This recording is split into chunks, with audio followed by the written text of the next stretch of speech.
문대원의 위클리 매거진.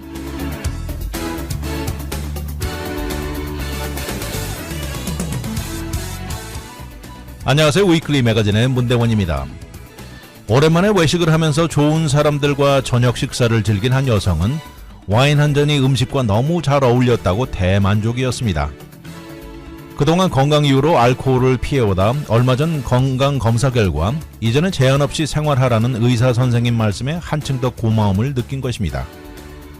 거기다 분위기 좋은 야외에 앉아 지나가는 사람들도 구경하면서 즐긴 와인 한 잔이 이렇게 기분을 좋게 해주는 것은 정말 오랜만에 느껴보는 것이었습니다.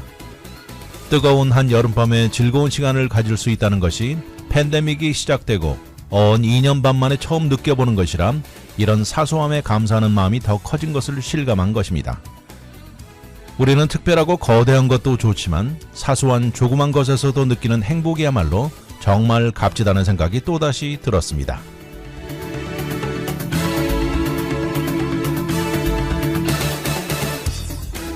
오늘의 토픽은 세계에서 가장 키 큰 나무, 영향력의 여파, 올리비아 뉴튼 존, 대학과 중절, 그리고 머스터드입니다.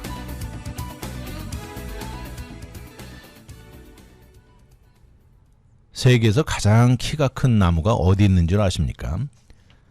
바로 캘리포니아 이곳에 있는데요. 이름이 하이페리온이라고 이름이 지어진 나무인데 이것은 기네스북 세계 기록에 올려 있을 정도입니다.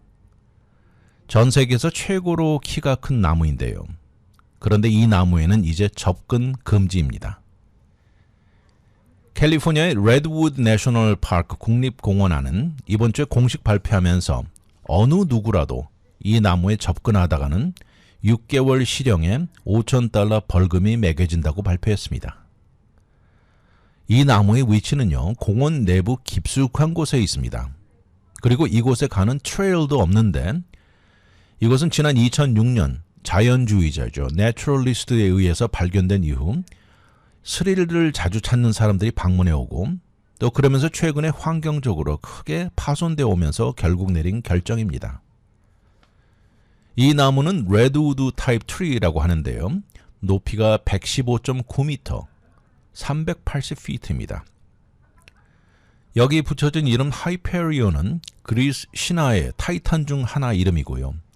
이 이름은 태양의 신 힐리오의 아버지이고 달의 여신인 셀린의 아버지입니다.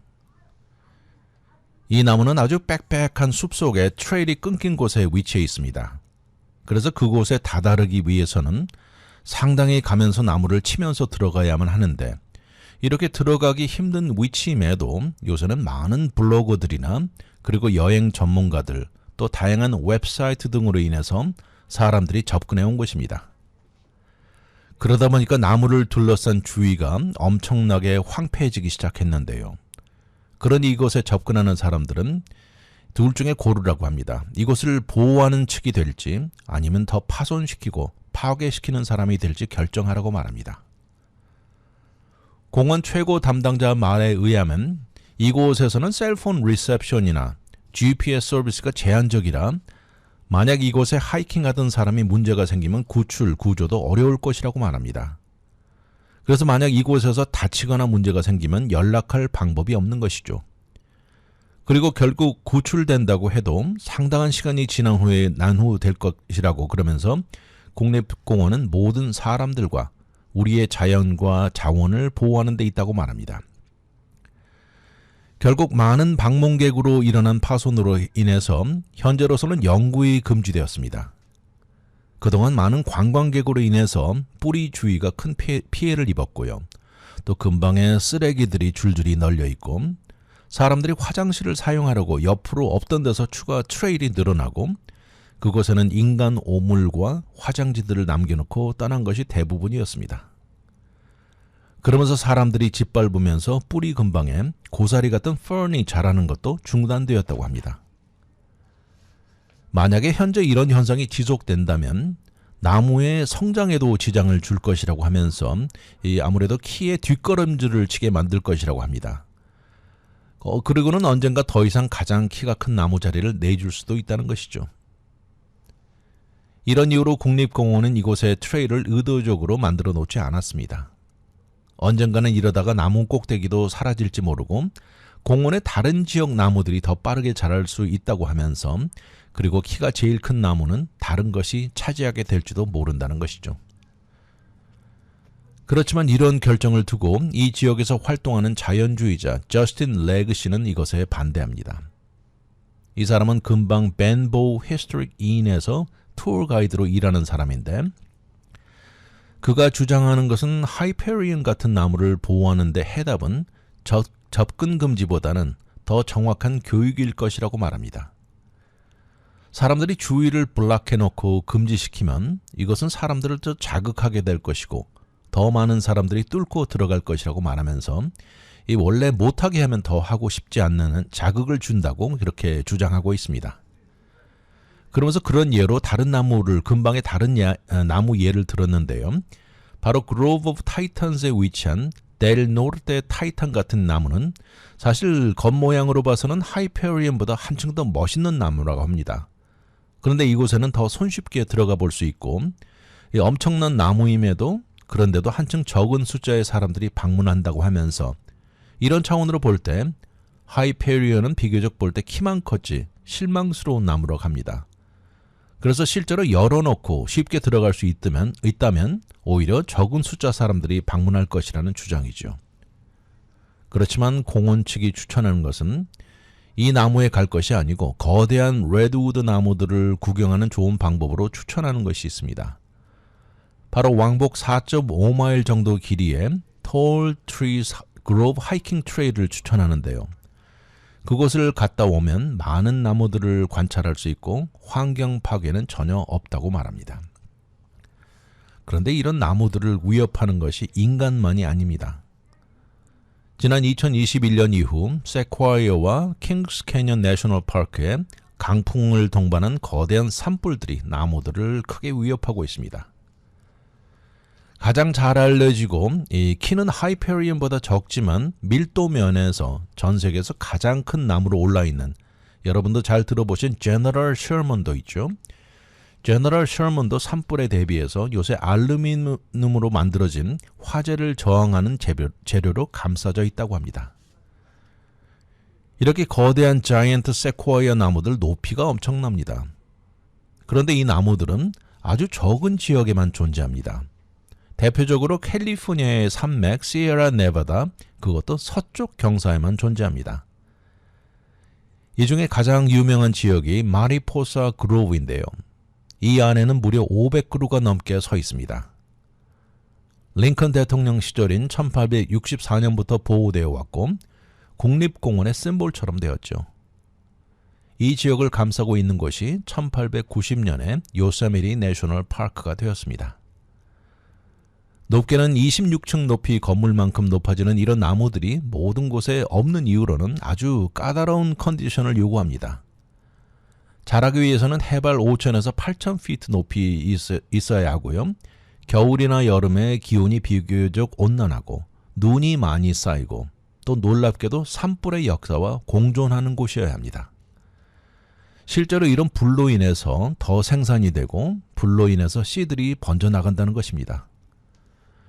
그리고 이런 세코이아 나무는 3,000년 이상 산다고 하는데요.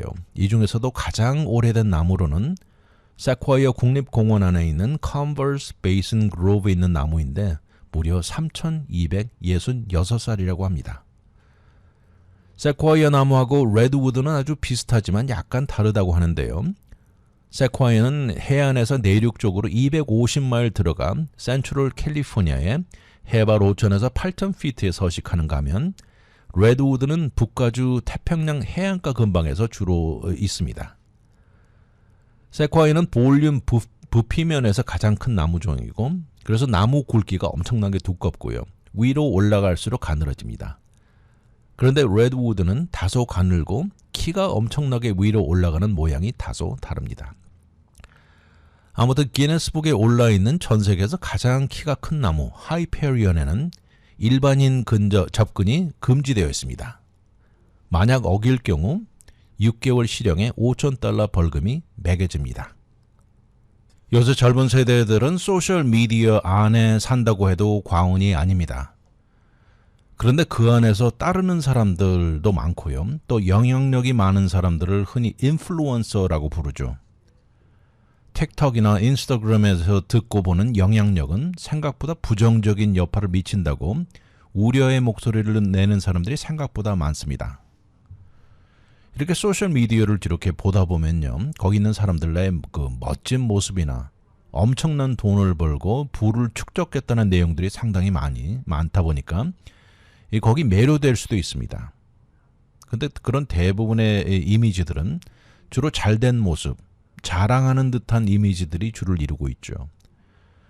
그러면서 아닌 게 아니라 본인이 비교되면서 본인의 경제 상황에 상당히 비관적인 생각이 들고 어떨 때는 주눅이 들게 자극한다는 것입니다. 그러면서 본인 인생에 이루어 놓은 것도 비교가 되고 라이프스타일도 초라해 보이면서 본인 상황에 상당히 부정적으로 생각하게 만들어버립니다. 요새 젊은 제너레이션 Z 세대들 3명 중 1명은 이런 것으로 인해서 본인 자신의 재정 상황에 부정적으로 느꼈다고 말을 했고요. 이로 인해서 질투심, 수치스러움, 분노까지 느꼈다고 합니다. 이런 것은 경제적인 상황도 넘어서 본인의 외모, 커리어 선택, 생활 수준, 여가 선영 모든 것이 부정적으로 자극만 하는 것입니다. 그런데 이런 소셜미디어가 영향을 준다는 것이 명확하게 나와 있는데요. 소셜미디어와 같이 성장한 제너레이션 Z는 거의 절반, 46%가 이로 인해서 본인의 재정적인 면에서 부정적으로 느낍니다. 나는 왜 이 정도밖에 안 되지 하는 생각이죠. 거기다 이런 어린 세대들의 부모님들 중 64%니까 3분 중 거의 2분이죠. 소셜미디어가 자녀들에게 돈에 대한 상당히 비현실적인 기대를 갖게 만든다고 주장합니다. 소셜미디어에 의존하는 세대들 중 절반 50%는 이로 인해서 소셜미디어에서 본 물건을 사게 되는 이런 갑작스런 욕구를 느끼고 그리고 사고 나서 나중에는 60%가 후회한다고 합니다. 이런 얘기를 좀 더 자세히 살펴보면 소셜미디어에서 자극받는 것이 돈만은 아닙니다.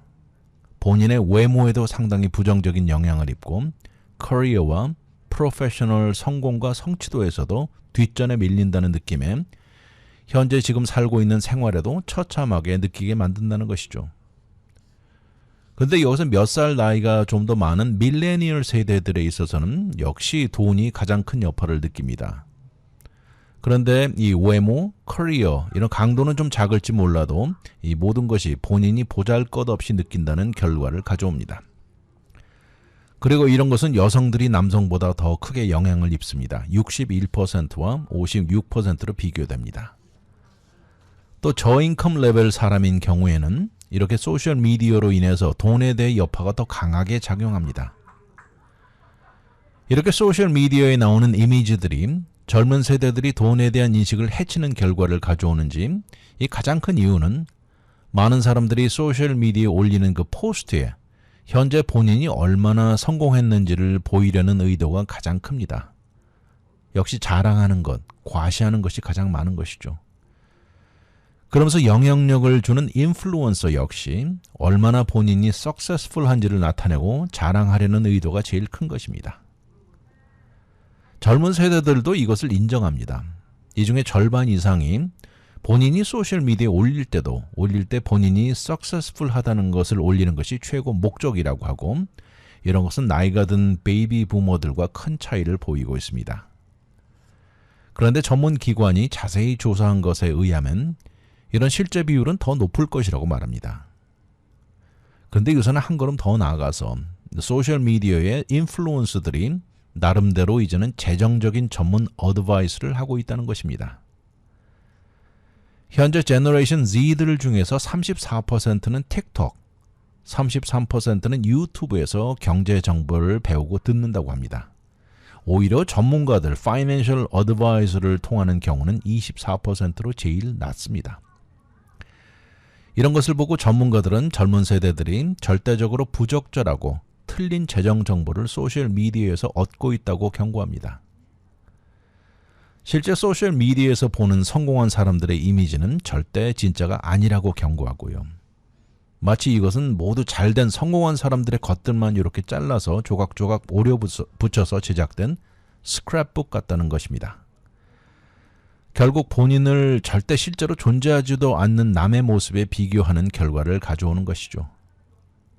근데 소셜미디어를 통해서 이렇게 보고 있으면 그 상대방이 본인의 눈을 바로 앞에 대고 말을 하면 생각보다 많은 사람들이 연결이 형성되면서 본인도 모르게 신뢰하게 되는 현상이 나타난다고 하는데요. 이것을 parasocial interaction이라고 부릅니다. 그러면서 그동안 가지고 있었던 온라인에서 설마 이것이 맞을까 하는 의심마저 사라져버리는 것입니다. 온라인에 올라있는 수많은 어드바이서들을 비판적인 견해를 가지고 접하라고 충고합니다. 최고의 성공 가도를 달리는 사람이나 재정에 대한 충고를 하는 사람들이 실제 전체 모습을 공개하지 않는다는 것을 잊지 말라고 말합니다. 한 예로 이번 여름에 휴가를 다녀온 것에 대해서 충고하는 사람이 있다면 이 사람이 실제로 얼마나 빚을 지고 다녀왔는지는 모를 수 있다는 것이죠. 절대 모든 스토리를 모른다는 사실이 중요합니다. Financial Advice라는 것은 절대 한 가지가 모든 사람들에게 적용되는 것이 아니라고 말합니다. 각자 상황이 다르기 때문에 실제 Financial Advisor는 소셜미디어를 통해서 팁을 주지 않습니다. 어떤 주식을 사라 말라는 등 이런 것을 올리는 것을 볼 수 있는데 정말 이 분야 프로들은 이런 것을 추천하지 않고 이런 이유가 다 있다는 것입니다. 실제 어떤 주식을 추천해도 내일이면 마음이 바뀌어서 추천이 변할 수도 있기 때문에 그리고 현재 상황에 실제 주식을 사야 하는 사람인지 아닌지조차 모르는 상황이라 추천하기 절대 쉽지 않다고 말합니다. 그런데 소셜미디어를 이렇게 보고 있으면 이 자극적이고 정말 귀에 쏙 드는 재정 충고를 접하는 경우가 있는데요. 만약 그렇다면 일단 본인이 가지고 있는 본인에게 먼저 질문을 하라고 합니다. 본인이 현재 계획하고 있는 방향과 일치하는지를 알아보고요. 갑자기 누가 인기 최고의 스탁이나 크립토같이 단기간에 큰 돈을 벌 수 있다는 추천을 한다면 본인은 사실 은퇴연금 같은 장기 투자에 관심이 있는 방향이었는데 본인과 맞지 않는 것이죠. 그런데 만에 하나 본인이 정말 가고자 하는 방향과 일치하는 좋은 것이 있다면 추가에 철저하고 꼼꼼한 리서치를 추천합니다. 그리고 그 사람의 백그라운드를 더 추가로 알아보고요. 또 다른 여러 전문가들과 상의해서 진정한 가치가 있는지 이것을 확인해야 합니다. 절대 단기간에 큰 돈은 금물입니다. 여러 대의 아주 휘황찬란한 값비싼 자동차 수집을 자랑하고 요트에 앉아서 일주일에 5시간만 일하고 1년에 수백만 달러를 번다는 사람, 절대 이런 곳에 빠지지 말아야 합니다. 연구 결과를 보면요, 실제로 빌리어니어들은 그들의 부를 주로 숨긴다는 것입니다. 그런데 반대로 화려한 부를 앞에 나타내는 사람들은 당신을 조절하려는 의도임을 잊지 말라고 충고합니다. 소셜미디어 인플루언서들 색안경을 끼고 보아야 할 것입니다. 70, 80 세대라면 누구나 너무나 잘 아는 팝송 가수죠. 올리비아 뉴튼 존. 뉴스에서 다 들으셨겠지만 이번 주에 73살의 나이로 세상을 떠났죠.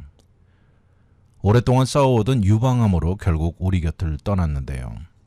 아주 주옥 같은 노래 많습니다.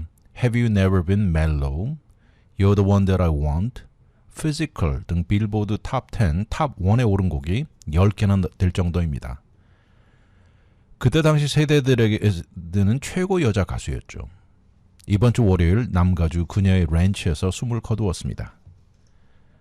그녀의 음악과 영화 커리어 전에 그녀의 성장 과정도 상당히 흥미롭습니다. 1948년 9월 26일생인데요. 영국 케임브리지에서 출생했습니다. 벌 뉴튼 존이라는 웨일스 출신의 아버지와 어머니는 아이린 헬린입니다. 잘 알려진 대로 그녀의 외할아버지는 이름이 맥스 본으로 유태인으로 물리학에서 노벨상 수상자입니다. 할아버지는 세계 2차 대전 바로 직전엔 가족을 데리고 독일에서 탈출해서 영국으로 도피했고요. 외할머니 역시 유태인 피입니다. 올리비아 뉴튼 존의 아버지는 영국 정보국 MI5 오피서로 일을 했고요. 2차 대전 당시에 블레이чл리 파크에서 독일의 암호기계 에니그마 코드를 풀어내는 프로젝트에도 가담했습니다. 그리고 2차 대전 당시 나치의 거물급 이름인 루돌프 헤스를 체포하는 데도 일원이었습니다. 이렇게 전쟁이 끝난 후 아버지는 케임브리지셔 하이스쿨에서 헤드마스터가 되었고요. 이때 올리비아가 태어납니다. 3명의 자녀 중 막내이고요. 의사인 오빠와 영화 배우였던 언니가 있습니다. 그러다 그녀가 6살일 때 가족은 오스트레일리아의 멜본으로 이주합니다. 그리고 아버지는 유니버시티 오브 멜본 안에 올먼 칼리지의 마스터 또 독일어 교수직을 맡게 됩니다. 그리고 그녀는 멜번에서 유니버시티 하이스쿨을 다니게 되죠. 올리비아가 14살일 때 3명의 반 친구들과 소녀들로 구성된 소울4라는 그룹을 만듭니다. 그리고 형부가 운영하는 로컬 커피숍에서 노래를 불렀던 것이죠. 그러다 호주 로컬 텔레비전에 자주 초대되었다고 하는데요. 그 중에서도 The Go라는 프로에서 미래의 듀엣 파트너인 팻 캐롤을 만납니다. 두 사람은 팻 앤 올리비아라는 듀엣으로 유럽을 돌면서 나이트클럽 활동을 해왔습니다. 그러다 캐롤이 영국으로 옮기면서 많은 것이 변합니다. 그녀의 노래 중 잘 알려진 Let Me Be There 앨범은 2번째이지만 실제로 영국에서는 3번째 앨범이었습니다.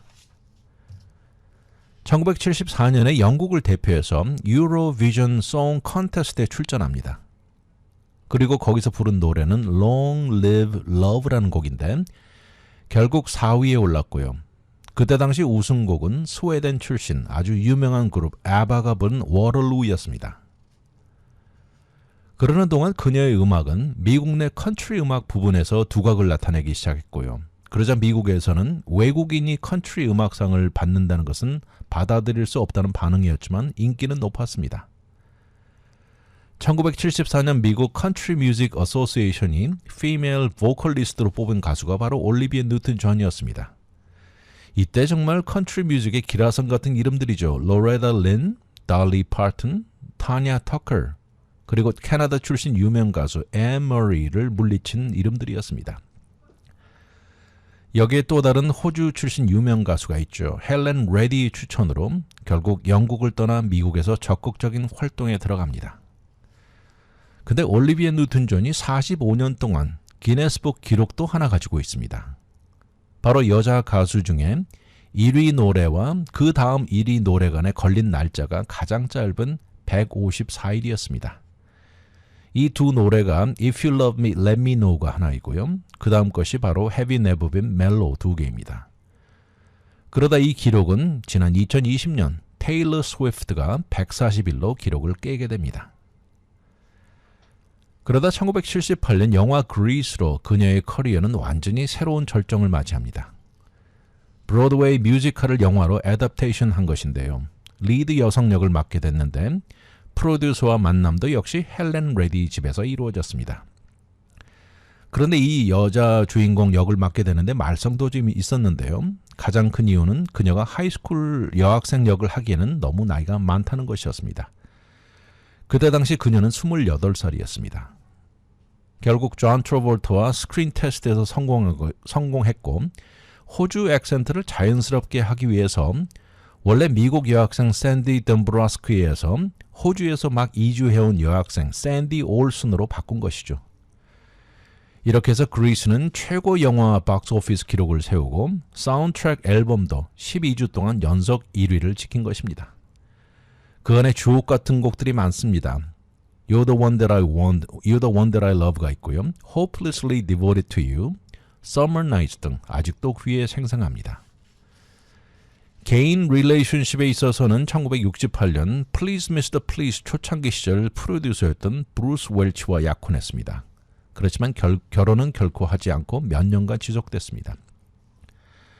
그러다 1973년 프렌치 리비에라에서 휴가 중에 만난 영국 비즈니스맨 리 크레이머와 79년까지 동거합니다. 결국 두 사람은 헤어지고 크레이머는 2017년 사망했습니다. 몇 차례 인연이 생기고 헤어지는 것이 반복되다가 이번에 사망 소식을 말한 남편 존 이스터링은 2008년 둘이 만나 페루에서 결혼식을 올립니다. 그리고 9일 뒤 플로리다에서 합법적 서류를 제출합니다. 1975년 미국에 정착한 이후에 40여 년 동안 말리부에서 주로 살았고 여러 개 부동산을 소유하고 있었는데 지난 2015년 산타바바라 외곽에 있는 산타 이네즈 밸리에 12에이커의 4,750 스퀘어풋 랜치를 530만 달러에 구입했다가 2019년에 매물로 내놓기도 했습니다. 지난 2017년 5월 유방암이 재발했다는 소식에 허리 쪽으로 전이되었다는 보도가 나왔고요. 결국 그녀는 처음으로 유방암에 대해서 공식적으로 밝히고 그때 당시가 세 번째 유방암과 싸움이라고 말했습니다. 그전 2013년에도 재발 당시 조용히 투병했고 애초 처음 암 진단은 1992년에 받았다는 것입니다. 암으로 인해서 겪은 통증은 말로 표현도 힘들다고 말하면서 이것에 도움을 얻으려고 마리화나 캐나비스를 사용한다고 밝혔고 딸 클로이가 오레곤주에서 캐나비스 농장을 소유하고 있다고 합니다. 70년대, 80년대 우리 귀에 주옥 같은 많은 명곡을 남긴 그때 당시 최고의 여가수 올리비아 뉴튼 존 이번 주 73살의 아쉬운 나이에 우리 곁을 떠나고 말았습니다. 고인의 명복을 빕니다. 최근 연방대법원에서 나온 로 vs 웨이드가 뒤집히면서 다가오는 가을 학기 지역에 따라 각 대학의 상황이 다를 것입니다.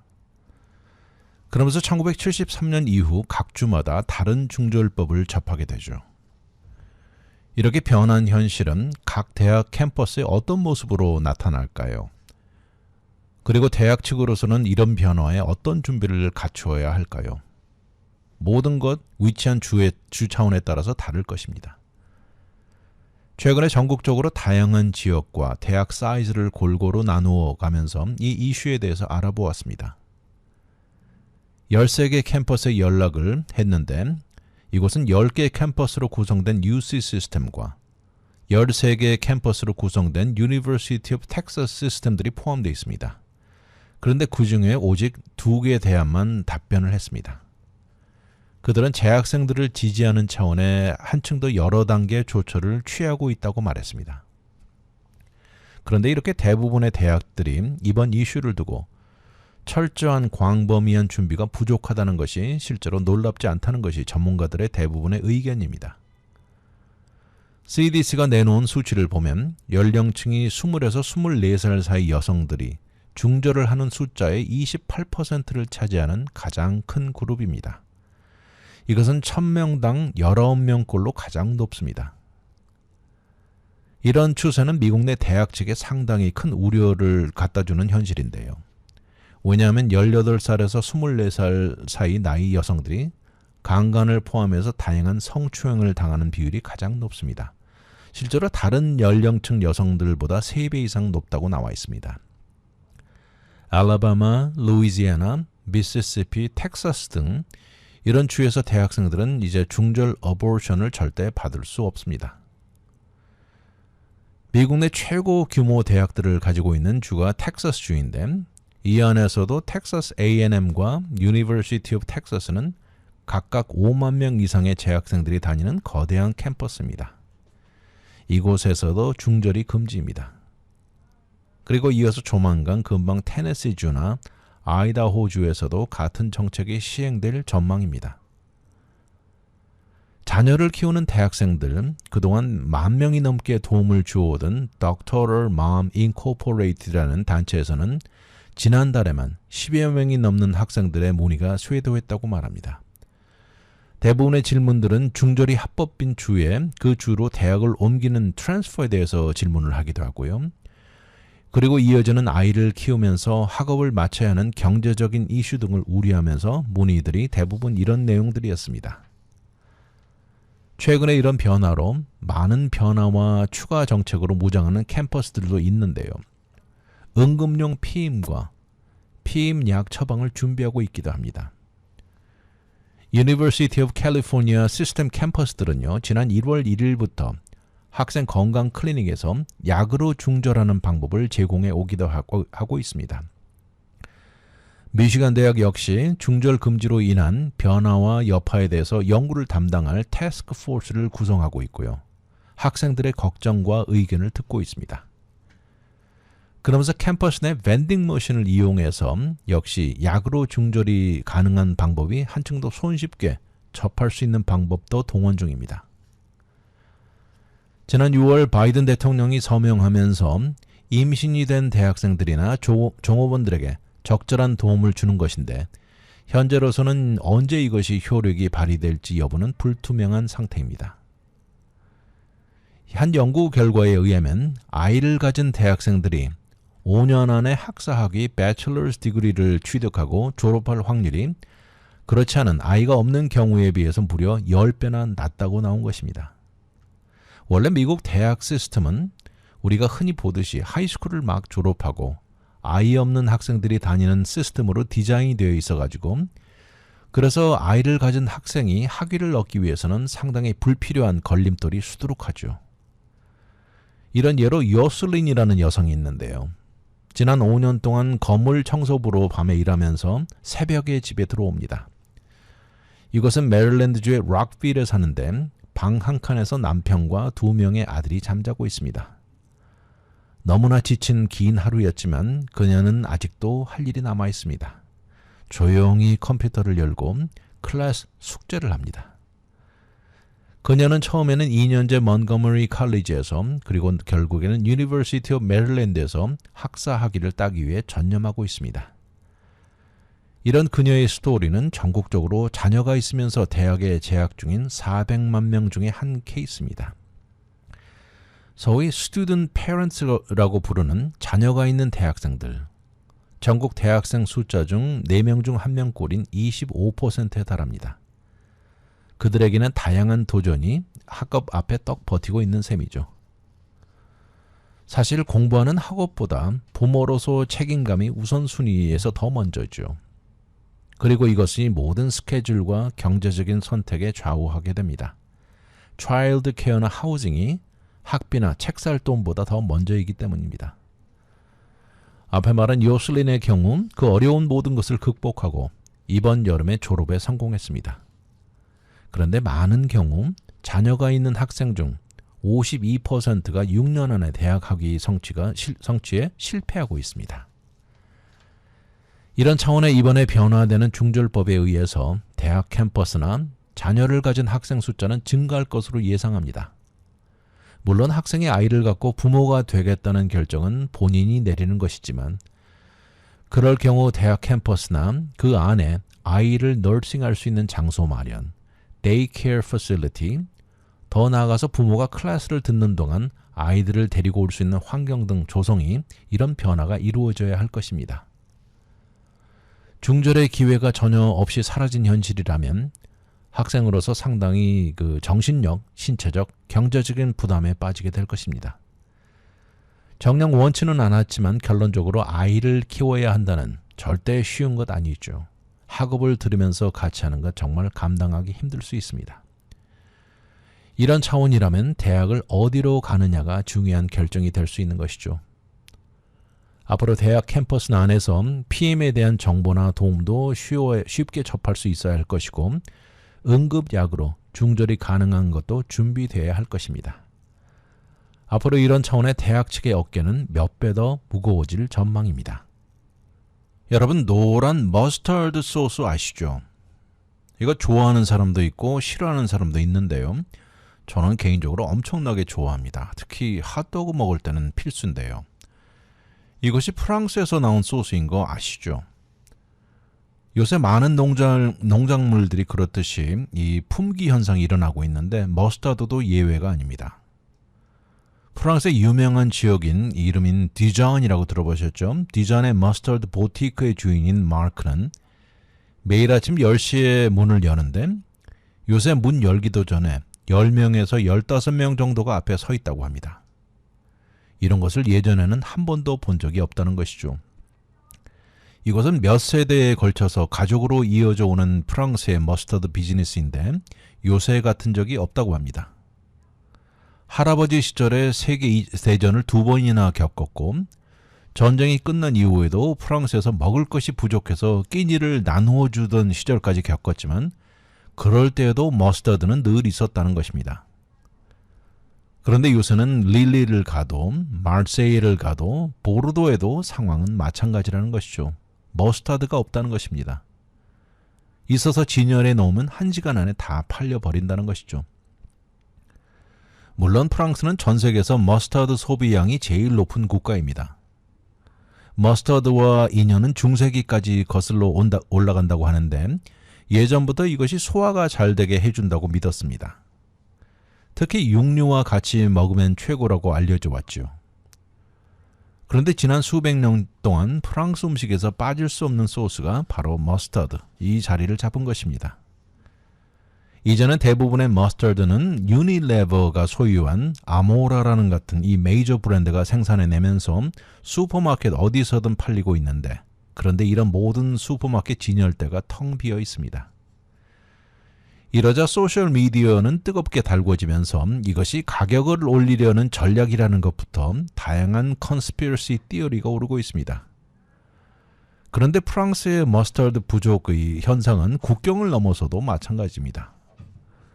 가장 인기 있고 유명한 프랑스 머스타드 레이블로 디전이나 라임스가 떠오르지만 실제로 대부분의 머스타드 씨 재배는 캐나다에서 가장 많이 이루어집니다. 이유는 캐나다에서 재배와 생산이 한층 더 저렴하기 때문인데요.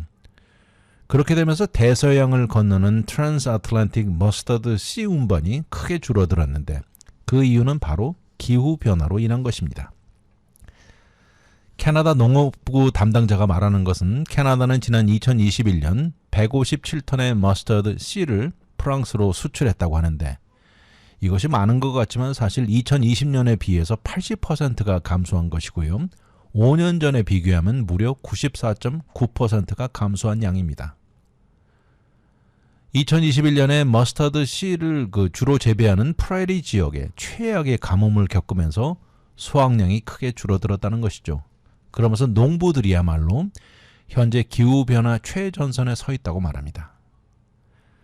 이렇게 기후변화로 피해를 보면서 프랑스는 다른 수출 옵션을 찾고 있었는데요. 다른 옵션이 바로 러시아와 우크라이나입니다. 그런데 전쟁이 일어나고 이것도 해결책에서 멀어진 것이죠. 우크라이나에서 머스타드 씨 생산은 캐나다에 비해서 아주 소량이지만 그래도 이 가격이 치솟으면서 생산을 조금 늘리려고 노력은 하고 있습니다. 그렇지만 우크라이나에서 생산되는 농장의 위치는 모두 남부 지역으로서 이곳은 거의 모두 러시아가 장악한 지역이 되어버린 것이죠. 그런데 이렇게 힘든 현 상황에 모든 사람들이 희생되고 있는 것만은 아닙니다.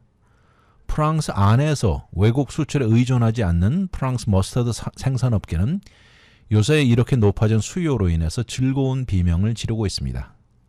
몇 배로 수익을 올리면서 눈코 뜰 새 없는 상황입니다. 프랑스 남부에 있는 지역이 캐스텔 노드리 지역에서 머스타드 생산을 해내고 있는 두랑 씨는 매년 7월에 휴가를 가곤 했는데 올해는 절대 이런 기회를 놓칠 수 없다고 분주하게 뛰고 있습니다. 머스타드 부족 현상이 지속되는 한 나는 휴가를 가지 않겠다 이렇게 말을 합니다. 그러면서 현 상황에 최고의 수익을 올릴 것이라고 하고 지난 4달 동안 수요는 몇 배로 높아졌다고 하는데 최소한 4배 이상 수익을 올리고 있다고 정말 즐거운 비명입니다. 그의 머스타드를 판매하는 관광객이 스탑하는 샵에는 보통 사람들이 기념으로 한두 개 사던 것이 이제는 손에 10개씩 사는 사람들이 대부분이라고 하면서 머스타드로만 사람들이 몰린다고 합니다. 다행히 올해 캐나다의 머스타드 씨 재배가 정상으로 돌아온 것 같다는 희소식이 있으면서 올해 말이나 내년에는 정상으로 돌아올 전망입니다. 이런 머스타드는 보통 육식과 야채, 치즈 등에 모두 잘 어울리고요. 특히 샌드위치나 햄버거, 핫도그에 거의 절대적으로 사용이 되죠. 또 많은 샐러드 드레싱에 첨가되기도 하고 수프나 다른 소스를 만드는 데도 이용됩니다. 프랑스, 미국뿐만 아니라 인도, 방글라데시, 지중해 지역, 유럽 전역, 아시아, 아프리카까지 모두 애용되고 있습니다.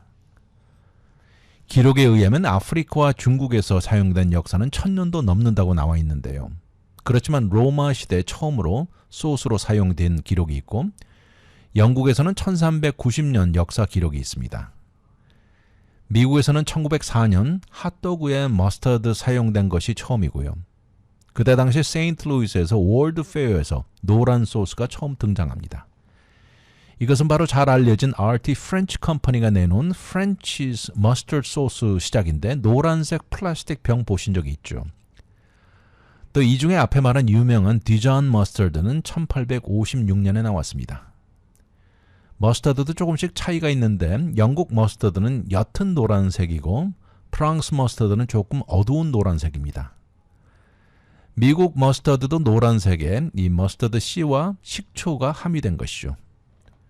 핫도그와 야구장에 어울려 미국의 일부로 자리 잡으면서 아메리칸 옐로라는 단어도 나왔습니다. 최근 들어서는 허니 머스터드가 등장하면서 머스터드와 허니가 1대1로 합쳐진 것입니다. 아무튼 현재 기후변화로 인해서 캐나다에서 머스터드 씨 재배가 고전하면서 전 세계 머스터드 품귀 현상이 벌어지고 있습니다.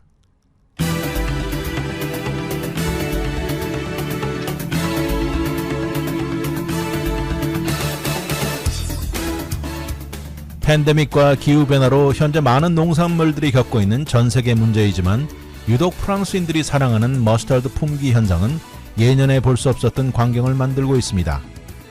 캐나다에서 대부분의 머스터드 씨를 수입하는 프랑스는 캐나다의 혹독한 가뭄으로 흉작이 이어지면서 여파는 아주 심각합니다.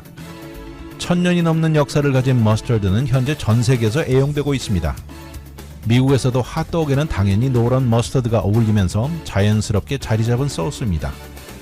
그나마 올해 정상 레벨의 수확이 기대되면서 내년쯤 이 문제는 사라질 것이라는 전망이라 다행이란 생각이고 다른 모든 농작물들의 움직임과 공급도 정상화되기만 바라는 마음 간절합니다. 위클리 매거진은 인터넷을 통해 다시 들을 수 있습니다. radiokorea.com에 들어와 다시 듣기를 누르시고 편안한 시간에 들으십시오. 또한 위클리 매거진은 유튜브에 들어와 RKTV 1540을 통해서도 들을 수 있습니다. 이 프로그램은 KBS, MBC, SBS, NGC, 라디오 코리아 등 14개 한국방송 채널이 운영되는 드래그성 TV 제공입니다. 지금까지 위클리 매거진 진행의 문대원이었습니다. 감사합니다.